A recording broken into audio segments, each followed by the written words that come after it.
Vou separar as perguntas. Sim, eu mandei perguntas para ser pré-aprovadas. Algumas foram vetadas e outras eu vou perguntar assim, mesmo se eles não puderem falar, eles falam que não podem falar, tá ligado? Tá nervoso, Mylon? Eu não tava, mano, mas agora vocês me deixaram. A gente vai usar uma call separada pra isso? Aí eu falei, I don't know, you tell me. Ele nem sabe que é um meme, tá ligado? Okay, you just count to 10? Yeah, do you know how to count 10? No, it's hard, you know. There's a lot of animosity between like Brazilian players and Riot Games due to some changes in the game, and I think things like this are what's really great to make our community come together again, you know? Absolutely, yeah. So first of all, guys, the new Summer's Rift looks great. How did you read this final version? And I mean, the changes in the terrain, what was the reasoning behind each decision? What were you trying to accomplish here? The original sort of intent was to, one, we just wanted to make a big preseason. We haven't touched the terrain since Alcos, and before that, not since the original update to the map in like 2014 or whatever, right? So nothing. It's been a long time. We thought it was a good time to try it out, and we wanted to make the lanes more even, right? It's like if you're on blue side on live, it's actually a lot harder to get ganked than on red side. Right? We wanted to make the lanes much more even across sides. Top lane, we got rid of the pathway. Mid lane, we changed the pathways. Bot lane, we added the pathway. And then also we just wanted to see if we could solve some problems around stuff like top lane feels like they just always get ganked and have no power, right? That was the reason because you put the pixel bush right in the middle, so you can ward that, and it's very hard for the jungle to come up. It's much harder to get ganked right now, right? Yeah, it's a lot trickier to get ganked right now because there's fewer pathways, and then the ward is much stronger. It's not going to be like, hey, ganking is impossible. Like we want ganks to exist, we want junglers to be able to affect the lane. But I think it was a little bit too strong, and it felt like the top laners didn't have enough agency, right? And then mid lane was a sort of a similar set of goals, specifically around the bad mages, not Syndra, who's good or whatever, but like Brand mid or Karthus mid or whatever, who feel like they're just not really functional nowadays. So we wanted to open that up and just let those laners actually feel like they could function. Então, o top aqui, rapaziada, eles estavam falando que, tipo, a bush do top tem essa pixel bush agora, que é muito mais difícil de gankar, porque eles estavam sentindo que top era muito snowball. Então, eles queriam que meio tirar um pouco desse efeito do jogo, mas a distância entre as torres é a mesma. A do mid, as bushes, elas estavam mais ou menos aqui. O que eles fizeram foi jogar a bush aqui pra trás e mudar essa entrada para que fosse mais difícil de você gankar a mid lane, mas ainda assim é mais fácil de você dar dive no mid. Então, eu falei pra eles que eu tenho medo de, tipo, isso deixar o mid muito, muito seguro. Oh, and people were asking if you made any changes to the size of the lane itself. The lane is the same size, but because we pushed the bushes out and a few of the rocks are like a little bit pushed, it feels much bigger, feels much more open, right? And top lane also feels much more open because the two pathways in the river are pushed away. About the Baron pits, how do you see like the different Baron pits playing out in terms of teams compositions, and what kind of testings did you do that it went behind that? So I actually expect most of the time it'll be pretty similar playing around Baron pit.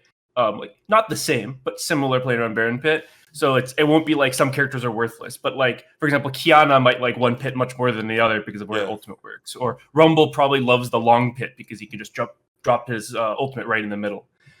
So there'll be some differences game to game and character to character, but it shouldn't feel like, oh, I can't play this. It shouldn't be, I can't play Rumble because they have the wrong pit or whatever, right? It should be, a little bit different, but not so much so that it feels like it's affecting your pick. And then as for testing, we actually took Ornn pillars, and I made them really big, and then the Ornn Q? Ornn Q, yeah. So that the little pillar that he has, and then I built a pit around it, and then I put that in the game, and then we tested it a bunch with our high-level players and everything, and then they were like, "Oh, this one sucks. We can't play around it. The vision is really weird here, or it's too tight of a choke hold, so no one can escape." And then we, over a period of months, we tested all these different pits to find ones that we thought were, still felt like League of Legends, still felt like Baron, but felt different and exciting.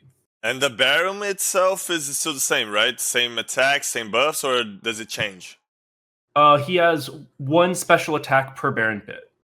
So it actually changes. Yeah, so he has the same basic attacks, and then in the long pit, he shoots out this like laser beam type thing on the ground, like a rift that deals damage. In one of the other pits, the one with the 2 entrances, he uses his hands and grabs everyone nearby and pulls them in. Like a hook? Yeah, pretty much like a slow hook. But if you don't move out of the way, he pulls you in and deals damage and stuff. Okay.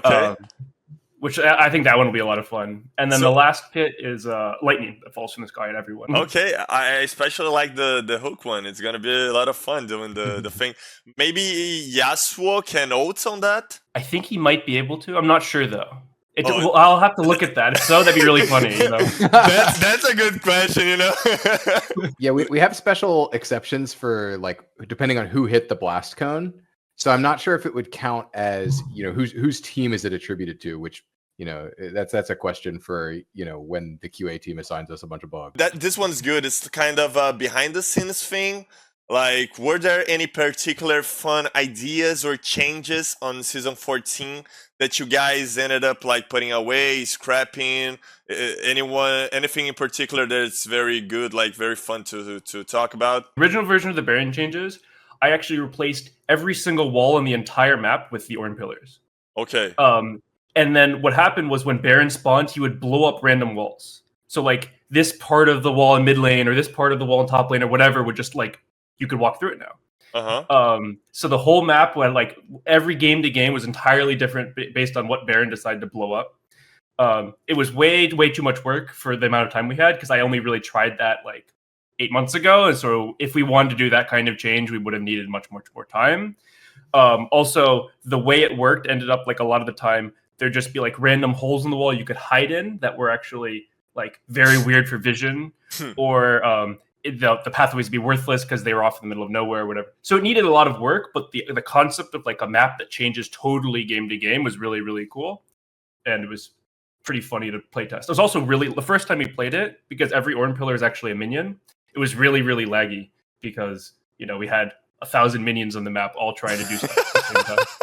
Nossa, mas que rostinho lindo você tem, hein? Pra ficar mais linda ainda, só se inscrevendo no canal, deixando o likezão, manda aquele comentário aqui embaixo e prossiga com o vídeo. For item stuff that I was working on, for things we didn't ship, I think the coolest one, so I saw you were playing Arena earlier. I actually tried borrowing one of their augments for Horizon Focus, the True Shot Prodigy, where if you hit someone from far enough away, you shoot an Ezreal ult at them. It was really, really cool. In fact, the first test we played with it, I was playing Xerath. I like hit someone with a Xerath ult who was like not super far away from me. It was a Nidalee in there was this bot lane fight.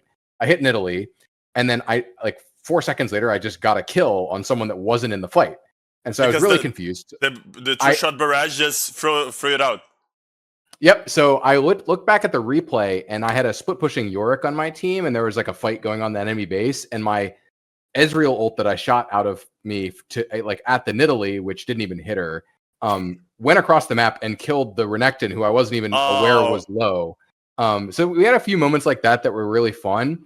It ended up just that we couldn't do that Horizon Focus because we needed Horizon Focus to beat a cheaper item that wasn't as big of a spike, and also we had too many damage procs in the system. Like we didn't want to create a build where it was like, oh, I just build these 4 items that all cast their own spells on you. But it was really cool. And I think it goes to kind of show like how like that's the kind of cool thing that you can do in a game mode like Arena because they have the space for that kind of thing. But it reminded me a bit of Briar because I played a lot of her, and sometimes I would just miss my ults and then end up like in enemy's base, or sometimes I just ended up killing the enemy carry. It was a lot of fun. I love the champion. By the way, Nick was the responsible for changing the Amplifying Tom Gold from 435 to 400. Yeah, that's huge. Yes, that's me. Like, yeah, I love it. I mean, you entered Riot and you said it was one of your goals. You played the league before, right? Yeah, I've been playing League since season 1, and I've just always been really upset every time I buy an Amp Tome about how the cost is so weird. I just, even today, like, I played some League this morning, and I bought an Amp Tome, and I was furious. I'm so upset about it. I'm so happy that, it's only a few more weeks, and, goodbye 435 gold Amp Tome, 400 only. Yeah, I mean, people that don't have that good of a math, they're struggling, man. You went back to base, and I was like, okay, I think I have the gold. Oh no, I have to sell my potion now because I don't quite have it. The difference and the reason why other people didn't do this earlier, right? It's like if it were just, change this thing to 400, I think someone would have done this a long time ago. The thing is, we have rules, and there's a lot of reasons behind this, that the non-buildable components, like the more expensive ones, need to be more efficient than the cheaper ones, because of course otherwise then it's optimal to just stack a bunch of whatever the amp tome or the longsword or the cloth armor equivalent is. And so because of that, I had to also buff Blasting Wand and Large Rod. So Blasting Wand has 5 more AP, and then Large Rod has 10 more AP, which doing that kind of systemic change requires a lot of effort because they have to be more efficient than amp tome. That's why no one's done this before, is because you kind of have to redo like every component in like every the recipe for every item potentially, because it changes up like how much AP things need to have. And it actually worked out really well for the goals that I had for the system here, which was like I just wanted to give mages more AP in this system anyway. So it was kind of like, oh, I do want to change amp tome to 400 gold because I'm upset about this 435 thing. And also, if I do that, I kind of have to give them more AP, which is something I wanted to do anyway. So it kind of really worked out really well. I feel like all the haste items got nerfed. Like Black Cleaver went from like 30 to 15, and Shojin, Spear of Shojin 2. Did you do like kind of on the whole item build, because haste just, I don't know, kind of got out of control? Yeah, so it was very intentional that we cut a lot of haste out of the item system. So I will say Cleaver specifically, I think, is already buffed back up to 20 on the PB. I think we did intentionally cut a lot of haste down. Like in particular, you'll notice that there's no items with 30 haste anymore. That the highest haste item is Cosmic Drive at 25. The goal of doing haste was to remove a lot of those weird optimizations around the CDR system. But then we got ourselves into this position where we put so much haste on, especially Mythics, but even some of the other items too, that we ended up with these like 3-item Jace builds, for example, where he has like the equivalent of, what was it, like 120 haste for his basic spells, and he's getting, 2 shock blasts through every gate, which is like, that was never intended. And so one of the things we did in this item system was very intentionally go through and reduce the total amount of haste you could get access to, especially on low numbers of items. Because of course, once you're at full build, it's like, lots of champions do stuff that kind of, breaks the rules of the game, right? That's the kind of the point, is that if you're full build, you get to do awesome stuff. But it's mostly just that was coming in way too early in build. It was kind of becoming Earth. It's a good option in the game. It's a good thing in the game to have a little bit of less haste. So I want to right now go to something that is not necessarily to the new season, but it's a very interesting question about the map between blue side and red side. Playing on blue side is just better. Like, it simply is. The camera angle, the mouse swipes feel like cleaner, the HUD doesn't bother you, the skill shots feel more clear. Do you think, has it ever crossed like your minds to go the Wild Rift route and flip the view, to the red side? Yes. Have you ever thought about it? Yeah, so I can answer this. So I can actually say I've actually worked on Wild Rift. I worked on it for a couple of years. Actually, I was working on it right before I came back to work on this preseason. But it's a little more complicated than you might think. Like, there's actually a lot of game rules we have to massage, and for example, there are some just like very clear advantages, right? Like, I think the camera angle is a big one, but there are also some clear downsides in terms of gameplay, right? One of the things you might not have noticed if you haven't played a ton of Wild Rift is that, especially newer players, it's actually harder to teach people which lane are you going to, because that can change from game to game, right? If you're the support, you don't go bot lane every game. And so we had these gigantic arrows in Wild Rift that were like, please go to this lane. Like, please, this is the lane you're supposed to go to. And even with that in the game, we still had issues like teaching people where they were supposed to go. So this is not to say anything bad about the system. Like, I think it works great for Wild Rift. It's a new game. It's possible to do it in League of Legends that people are used to this system. It would be weird, right? Yeah, there's a real relearning cost for sure, and there's just like a bunch of opportunity costs, right? If we have a bunch of artists doing this, then they're not doing something else, right? Like that, they're not, for example, like making a repainting of the map to do like Phlox's base map changes for the season, for example, right? So it's not something that we're looking at and saying like we must do it, or it's also not something we're looking at and saying we'll never do it, right? It's hard for me to say, because it's the kind of thing where it's probably is it like is it overall a good thing? It works really well for Wild Rift. Would it work for us? We've never tested it, and so we don't know how high that relearning cost might be for some players. It's something that I really wanted to know, because I always think how we can make the blue side and red side win rates more even, because every season the blue side wins more games. And when we look at competitive games, you can make sense of the draft and etc. But overall gaming, the blue side is always ahead. And I think it's just because of the angle, right? I don't know. Like the map, Flux, did you take this in consideration? Like blue side being a little better when doing the changes to make it something, I don't know, kind of an advantage to blue side, or not?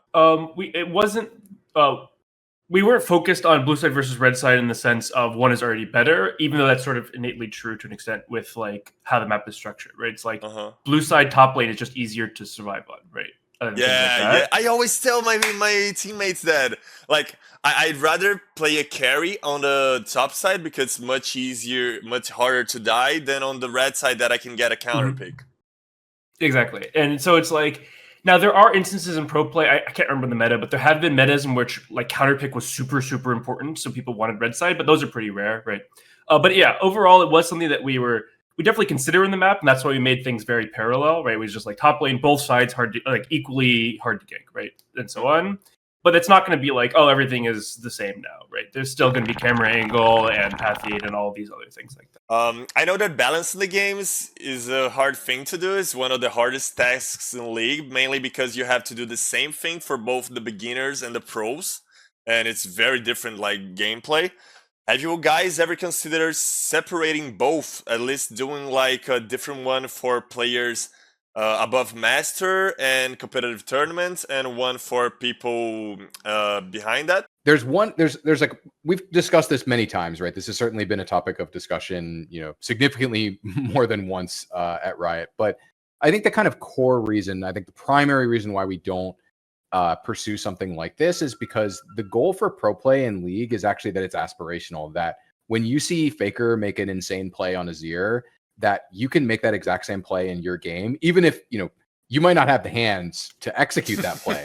But if you go in practice tool and you practice for a couple hours, maybe you find the right situation for it in your game and you can actually pull it off, right? That exact same play happens. It's the example I've heard people give, for example, on what if pro play balance is different, right? It's for example, we could say that Master Yi in pro play does 20% more damage, right? But if you're a Master Yi one trick in gold and you see Faker is making these insane Master Yi plays, and you try and make the same exact play and it actually doesn't work because your Master Yi literally does less damage than his, that's kind of a core disconnect between what the pros are doing and why some of our players, not necessarily everyone, but why some people watch pro is some people watch pro because they want to be able to experience those plays in the same way that they would in their solo queue game, right? And so in the same way, in the reverse of you see Faker playing Azir, and actually, the way that he plays Azir is completely suboptimal for you because his Azir does 10% less damage than yours. And so he's only playing to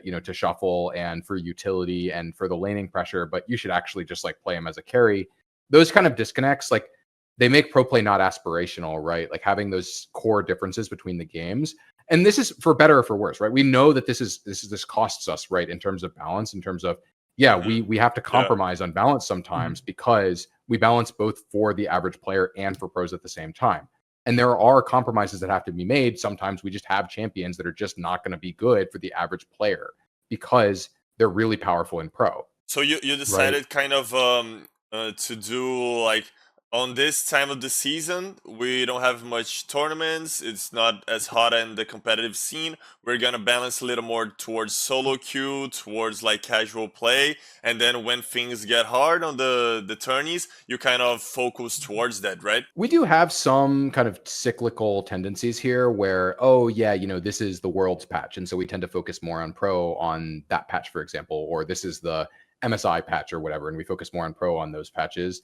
And so we have the reverse sometimes too, where it's okay, we know it's the post worlds patch, and so let's try stuff. Let's buff Ryzen Corki or whatever, right? And so there are definitely there's definitely some cyclical stuff going on with that kind of balance. And specifically to the Azir Faker thing, when Faker did the crazy Azir shuffle, I think it was against JDG at Worlds, like Azir started to sell out essentially in the Korea shop, right? People were just buying Azir because they were like, I want to do what Faker just did. This is so cool. Faker just destroyed them. Like, it's like, so it was like, that was really, really exciting to players because again, they could just do that, right? They could just be Azir, be Faker. Obviously, none of them were doing that. They were all like, silver players in Korea or whatever, but still, it was super exciting for them. That's like, I think that's sort of the goal of the pro play for a lot of people is that. And then also, to the balance thing, we essentially try to always focus on all swaths of play, but when Worlds is right about to happen, when MSI is right about to happen, we will do a patch that's more focused on pro play. But it can be like one of the things we used to do actually more was like as soon as Worlds ended, we buff Rise and Quirky, literally Rise and Quirky, because they were always 44% win rate because of pro play. But then we nerf them again in 3 months when pro play started again, right? So it was like it was a little awkward because we'd be like, hey, you have your fun on Rise and Quirky, but like we'll take it away from you. So we've tried to do a little bit like different work to make it so that Rise is actually like playable in pro play and in solo queue, even if we have to change mechanics. Back in the day, Rise was like, at one point, I remember him being 43% win rate for everyone who wasn't in pro. But he was too OP. Like when we played in solo queue, like in high elo, he was OP. And I looked at the win rate and I was like, what the fuck? What are you doing with the champion that they play so badly? Because we had one tourney here in Brazil. The jungler played Rek'Sai. He played the pool party Rek'Sai, And the writers told me that was the most sold skin in Brazilian League of Legends. Just because of the finals. Like the observers would just focus on his camera ulting through the map because it was the Rek'Sai that could go places with the global. Mm-hmm. It's cool to look at the angle of the aspirational thing because it's something that we don't notice so much because we're just trying to play a more balanced league, but I think it's very fair to think of that as well. Do you reckon the new Void Monsters will be enough to bring top lane to a more prominent role in the early stages of the game? Or you feel like we'll be 50-50, people will like either choose Drake or Void Monsters and it will be fine? How do you see that playing out? The goal is definitely to give more interest and reasons to go top lane early into the game. Right, Rift Herald, we can't give that early into the game because it like destroys tower plates. And you're like, oh, my lane is done. They've taken 4 tower plates. They have a lot of gold, and I have no tower, whatever. Right. So we want to give something that's much earlier, or much more accessible, much earlier, so that you can actually your jungler goes up there. That if you're winning your lane, you can go help your jungler. Right, like your prio matters more. Whereas like if you have prio at 5 minutes into the game and they're taking dragon, it doesn't matter, right? But now it's like, okay, this does matter. You can trade an objective. You can try and force this early objective. Will it solve all of top lane problems? Probably not, right? One thing can never solve every problem, right? But hopefully it should feel like you have something that you can really play around, that your lane matters more. And then also the way the buff manifests, it's actually pretty good for side laning, right? So it's still, if you're in the side lane as a tank, you can still have some damage to the tower as your and then teleport in or whatever that might be, right? So. And the buff it gives, is it permanent throughout the game? Yep, permanent for the whole team. Okay, and do I get the buff if I only get like one Void Monster? So each Void Monster you get gives you a stack, and then whenever you deal damage to a tower, you get some damage over time per stack. And if you have 5 stacks, then you also summon a little grub guy to help you fight. And if you have 6 stacks, so your team's taken all 6 of them the entire game, then you get 2 little grub guys to help you. And your thing is fully stacked, so it gives lots of damage. Yeah, and it only works when we hit towers, right? Yep. So it doesn't actually affect when we want to freeze the wave and etc. So yeah, that's a good thing. I just wonder if you fix are you gonna fix the Gangplank and Sion interactions? Where GP just farms a lot of gold and Sion farms a lot of health. We actually just put in a bunch of changes to that yesterday, I think. But so on PB right now, Nasus Q actually doesn't get stacks from anything because it was a bug. So we'll fix that. But yeah, we're putting in some changes so that you can't just permanently stack off of these little guys. I personally love the removal of Divine Thunder. I think it was such a toxic item. Like when you finish the item, it was impossible to trade against. Mainly because of the heal. Like the damage was good, but the heal was insane. Right now, what guarantees that tanks won't get out of control that the item is gone? Divine Sunder is a really interesting case because the way that we've balanced champions around the item is actually different than we typically do balance for like systemic power spikes. And I think actually the way that we treated this is better than the way that we've interacted with these kinds of things in the past. Like, for example, I'm talking about like when we made this Leandries, the mana Leandries that is absolutely insane at dealing with like tanks and fighters, the response was, oh, well, we'll give tanks and fighters better tools to deal with magic damage, which was like 5-second duration Maw and, you know, magic damage reduction, force of nature and things like this, which that kind of arms race stuff tends to be really dangerous. And we end up in spots where we have these people building these insanely powerful counter items that we don't really want. I suspect that the actual answer to this question is we probably need to buff some fighters that are really dependent upon Divine Sunder. I think Camille, for example, is probably one of our prime candidates for buffs is my expectation, because I think she's pretty dependent upon Sunder. She's losing that item, and also like the terrain top lane I think is pretty unfavorable for her too. And so champions like Camille and Wukong that we've kind of nerfed a lot because of the way that they made, you know, really powerful use of Sunder, they are probably just weak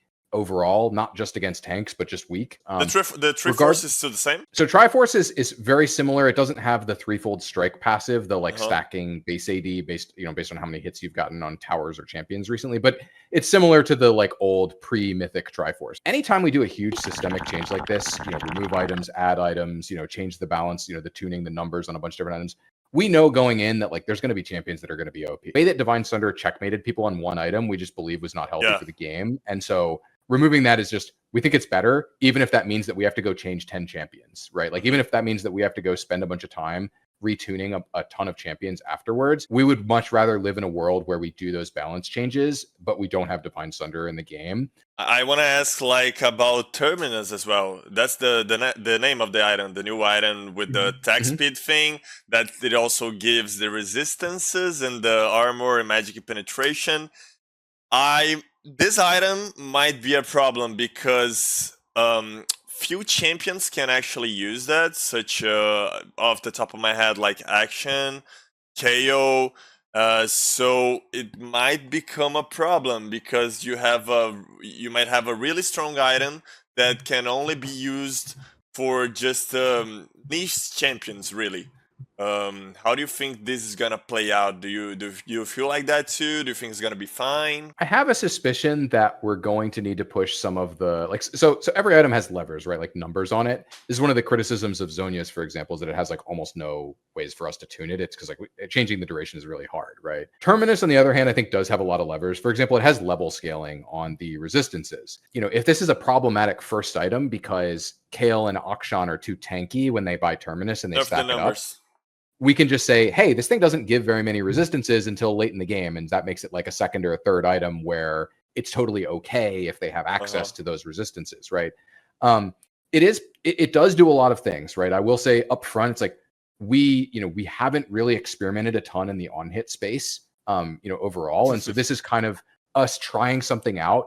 And if it doesn't work, then we can tune it to be, weak. We can take away one of the mechanics if we absolutely have to. We'd obviously rather not do that because the current item is like pretty cool, right? Where it has an alternating stacking effect, one offensive, one defensive, and then has the base effect that's just on hit damage. And so I tested it out. A lot. I think it was very, very strong.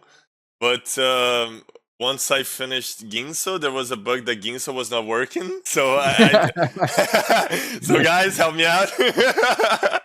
But it's PvE. I know that you guys have looked into this for sure. Yeah, I think some Rageblade bugs were caused by, I think that was Ornn, right, Flux? I think someone was changing that for Ornn purposes. Yes. And the Ornn thing, because a lot of people didn't play before the Mythic system. How is it gonna be? Because before you had these certain items that you could actually upgrade, but if for example, your AD carry didn't do like an Infinity Edge, and he did another item, you couldn't actually upgrade his item. How is it going to work? The version that we're going to be doing now is similar to that old version where there's like a select group of items that can be upgraded, but there's just going to be a lot more of them. And in particular, I think we're doing we're being a lot more careful about which items we're picking. The way that the original items were picked was probably like not the best way to go about it. It was basically like, hey, which items would be cool if there were upgrades? And this version, we're doing more along the lines of like, let's make sure that we actually have like an item that everyone is going to buy. Wait, but Orn, is this still the same? Like level 13, he upgrades his own items, and 14, he upgrades the team's. And if someone, for instance, builds 2 items that can be upgraded, how do you choose behind, upgrading the one or the other? I'll be honest, I believe it's just based on whichever the first slot is, but it was that like is something that we've before. actually been, we've been talking about that a little bit. So to be clear, the person who's been working on Orn is actually Orn's original designer who still works at Riot. You have an Orn guy, like the designer. Is him like a hairy, buffy, short man? Like, or does he look like Orn? No, he doesn't look much like Orn, but he's actually made a lot of champions. I mean, he made Ivern, he made Samira, he made a bunch of champions. He's actually the champions lead now, and so that means he has time to do stuff. Since he's not, making like a champion every 9 months or whatever, he has time to work on side projects. Like, because actually, otherwise it probably would have been me or Flox doing this, and we're pretty busy. So so how many guys do you have on the new season, like working in this new season to put it out the best you can? Do you have an estimative? That's tough. Do you have a good estimate, Flox? It's probably like 9 designers, and then in terms of all disciplines, I would say 40 people, give or take. Okay, it's still like not that much of people. It might be hard, right? Yeah, I mean, it's tough because there's like, for example, a number of like sound effects designers that worked on this, right? Like where I talked to them, and I know 2 of them that worked on some of the items that I made, right? And it's like, I don't necessarily know how many of them like behind the scenes actually worked on like all the different effects that came in, because I only see the like kind of final results of what they did. They show me like, hey, here's what we have right now. Like, does that mean that there were 2 sound effects designers that worked on this season, or were there actually like 8? Because I know there's a lot more than 2 of them that actually do work on this stuff, but I don't know. It's tough for us to estimate. It's like people that we actually worked with on a regular basis. I think like I would go with Flox's number of like 40. I would guess the actual real number of like behind the scenes who in terms of actual contribution, it's probably more than 60, I would guess. Yeah. Okay. It's like 40 people in the immediate, and then maybe even double that in terms of total. Between 50 and 100. So that's a good estimate. Yeah. Cool. I have some questions, that we talked about. You might not be able to answer that, but I just have to ask you anyways, because if I don't, the community will just kill me, okay? Could you say anything about open voice chat in League of Legends, if it was something that you guys considered to be implemented in the new season, the season 14? I was gonna say, unfortunately, we work in in-game gameplay stuff, so we're not the right team to ask about player behavior or like rank systems or something like that. So I don't want to like speak for other teams because I just don't have context. I don't have full information there. But do you have like a little secret, like someone spilled something and you can talk about it? Because I mean, I would just say like the sentiment of the community, so you can know that. Like in Brazil, we're very used to FPS games, and every FPS we have a voice chat. When Valorant launched, I mean, it has voice chat. Like when it launched, it already had that. So to have a team game where we can't express ourselves freely, it's something that is very hard. And I know that Riot has talked about toxicity before, and I understand that someone can be very mean through voice.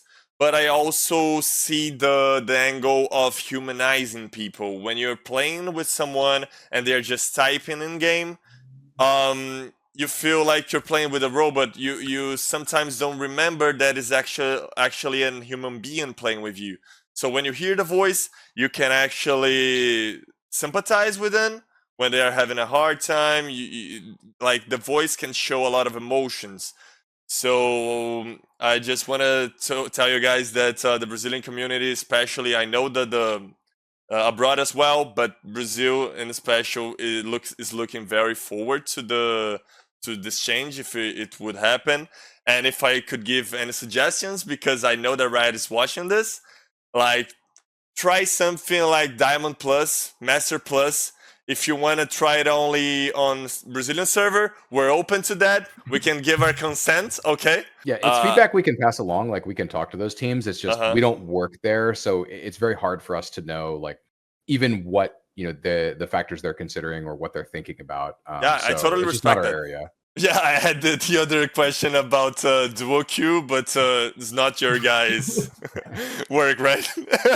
No. This one that's is a personal question because I have a lot of history with Shen. There was a boycott, like Xpedo did a boycott. Like he made this video about all the Shen players just stop playing him because he's in such a poor state. And I think that the only problem with this Shen is that he doesn't do the thing that he was supposed to do since the beginning, which is split push. Like if you just leave me a Shen, I won my lane, okay? And if you just leave me on the side lane to push the towers, I can't. Your towers aren't gonna be destroyed because I have no damage. And the old Shen had the damage based on his own health, the passive that you could also reduce the cooldown with W, that it didn't actually work on minims. But anyways, the thing is, Shen is a split pusher that can do damage split pushing. And can you make it work on towers? I know that Wild Rift, they have this. Consider this change. Double context here. First of all, again, remember I worked on Wild Rift and I actually worked on Shen on Wild Rift. And second, Shen is my highest mastery champion. I played a lot of League before Mastery came out, so I'm not actually sure if he's my most overall played champion, but I've definitely played him a lot. Agree that I think the shape is probably a little bit too pushed into the kind of utility, like, hey, when we've buffed him, we've typically given him more utility because that's the unique thing that he does as a tank. When we've nerfed him, we've often nerfed his damage. In particular, one of the things I'm hoping, kind of combo, two things I'm really hoping will go really well in the new item system for Shen is Titanic should be much, much, much more, at least satisfying, and I think also probably better. The auto reset obviously is a huge deal for Shen in particular, where like you just often have a hard time getting 3 auto attacks off on someone without an auto attack reset, and so that helps. Yeah. The other thing is the removal of Radiant Virtue is like that item is so powerful on Shen currently on live, but it's like so powerful that like when I play Shen, I feel bad when I don't buy it. I'm like, my God, I could just be buying Radiant Virtue and I could win the game, right? But it's the opportunity cost of not buying it's really high because it's so powerful, but it's not really the power in the way that at least I personally want. I guess wrap around to the actual original question, which is like Shen Q working on towers. It's like that's the kind of thing that I think makes sense for Shen. And in general, like on hits in Wild Rift, just work on towers. Like that's just a baseline expectation of the game. It's like I think that makes sense in general, especially for a champion like Shen. And so this isn't me saying like I'm definitely going to go and do this, but if I were, if it's 14-1 and I'm sitting here and and someone gives me a Shen buff, task or whatever, if he's weak or something, I would probably be looking at, hey, what are the things that we can look at Shen and that we know are not crazy powerful, right? We know making spells work on towers actually isn't that powerful. Like look at Fiora, for example. We made her Q and E work on towers and the win rate barely changed. Yeah, it's like we know that this stuff is really satisfying, but not that powerful. And so it's the kind of change where, especially if he's already weak, or even if we're just looking for satisfaction wins, is the kind of thing we can change. And definitely, I acknowledge that there are parts of Shen that maybe his power isn't distributed the way that's ideal for at least some percentage of his player base is not happy with that. We recognize that, and I think Shen Q on towers would be probably a pretty good change for him. Is like my expectation. So but I'm not saying we're going to do right? it, but you can have hope for sure. You're giving me hope. Yeah. You can have hope. I think that's one of the things that's like I would love to investigate that if I'm doing work on Shen in the future. You can take away some of Shen's utility. I don't know, like mess his ult, take a little damage out of taunt. There's a lot of damage. His E, some kind of utility on the W, but I think it would be so great because there was a CBLOL finals where I just got the Nexus by myself with the old Shen. And if someone gave me this opportunity with the new Shen, I probably wouldn't be able to, So this highlight would never happen. I just want the kids that play today that they have the same opportunity, When someone fucks up on the split push, you can actually on the map, on the macro game, you can actually punish that with the champion that was designed to do this. So yeah. Okay, they're actually really engaged in asking about ranked Aaron. I didn't know they like this so much, but do you have any plans for that? This is unfortunately also the modes team. I know just generally that ARAM is one of those things that's like some people love the super casual experience and some people like the super competitive experience. So we had like ARAM Clash last year. I think was really fun for those people who like the more competitive ARAM experience, but that's about all I know. Is the arena mode permanent? The new one? Also modes team, sorry, but I know that this is one of those things that they're testing, like how much people like this mode, how is it like long-term engaging, and so on and so on. So we're not the wrong people to answer that question, but I know it's that's a conversation. All right.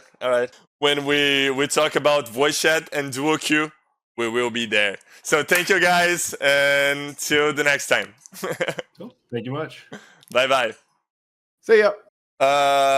Rapaziada, a gente deixou a nossa mensagem, velho. Tipo, a gente sabe que os caras não podem falar de duo kill. Pode liberar o chat aí, A gente sabe que os caras não podem falar de duo kill, não pode falar de voice, mas eu deixei o sentimento da comunidade ali exposto. Então, tipo, o cara que me deu sub é um Rioter pica. Tem outros da Riot Brasil que estão assistindo. Tem da Riot Gringa também que tá assistindo. Então a gente deixou a nossa opinião validada diretamente com eles.